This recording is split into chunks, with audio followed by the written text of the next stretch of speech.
चोरों को पकड़ने की कहानी तेनालीरामा। एक बार तेनालीरामा अपनी पत्नी के साथ रात को अपने घर में सो रहे थे। तभी अचानक उन्होंने कुछ आवाज़ सुनी। तेनालीरामा को आवाज़ सुनकर शक हो गया था कि कोई चोर उनके घर में चोरी करने आए हैं।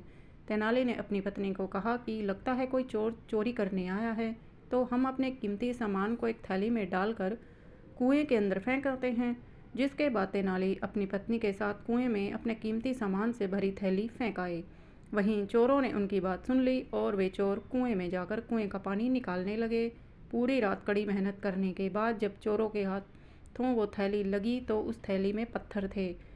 जिसके बाद वहाँ तेनाली आए और उन्होंने चोरों का धन्यवाद करते हुए कहा कि शुक्रिया, आप लोगों ने मेरे बाग में फूलों को पानी दिया और कुएं को साफ कर दिया। जिसके बाद वो चोर हैरान रह गए और उन्होंने अपनी इस हरकत के लिए तेनाली से माफ़ी मांगी और उन्होंने कहा कि वो किसी को भी ये ना बताएं कि वो चोर हैं। तेनाली ने उनसे वादा किया कि वो किसी को कुछ भी नहीं बताएंगे, लेकिन उनको चोरी करनी छोड़नी पड़ेगी।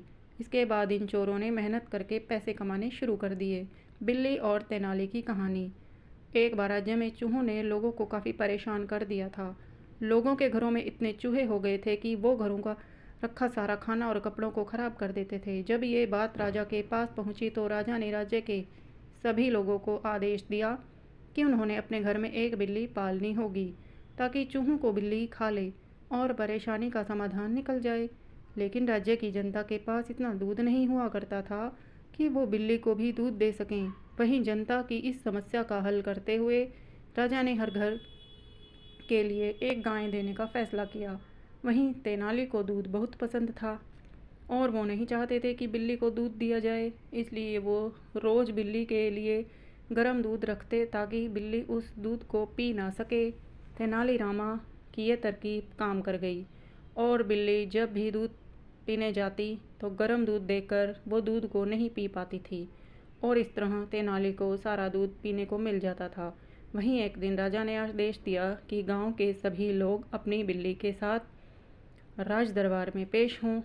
जब राजा ने दरबार में सभी बिल्लियों को देखा तो सिर्फ तेनाली की बिल्ली काफ़ी कमज़ोर नज़र आई। राजा ने तेनाली से पूछा कि तुम्हारी बिल्ली इतनी कमज़ोर क्यों है।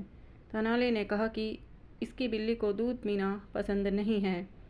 राजा को तेनाली की यह बात पर यकीन नहीं हुआ और उन्होंने बिल्ली के सामने दूध पिलाने का आदेश दिया।